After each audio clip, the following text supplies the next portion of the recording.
የኖህ መርከብና የእግዚአብሔር ተስፋ ልጆች አሁን ውጭውን ተመልከቱ። ክረምት ስለሆነ ደመናው ደመና ዝናቡም ይጥላል።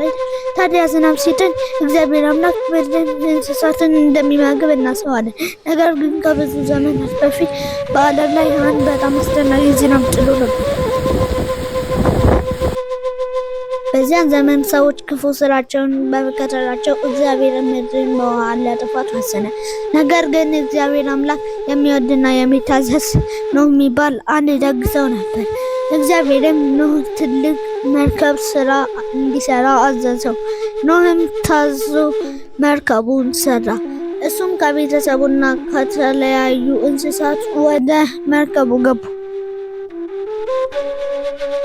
ከዚያም ታላቅ ዝናብ መጣል ጀመረ። ሳያቋርጥ 40 ቀንና 40 ሌሊት ዘነበ። ውሃውም ምድርን በሙሉ ሸፈናት። የኖህ መርከብ ግን በውሃው ላይ በሰላም ትንሳፈፍ ነበር።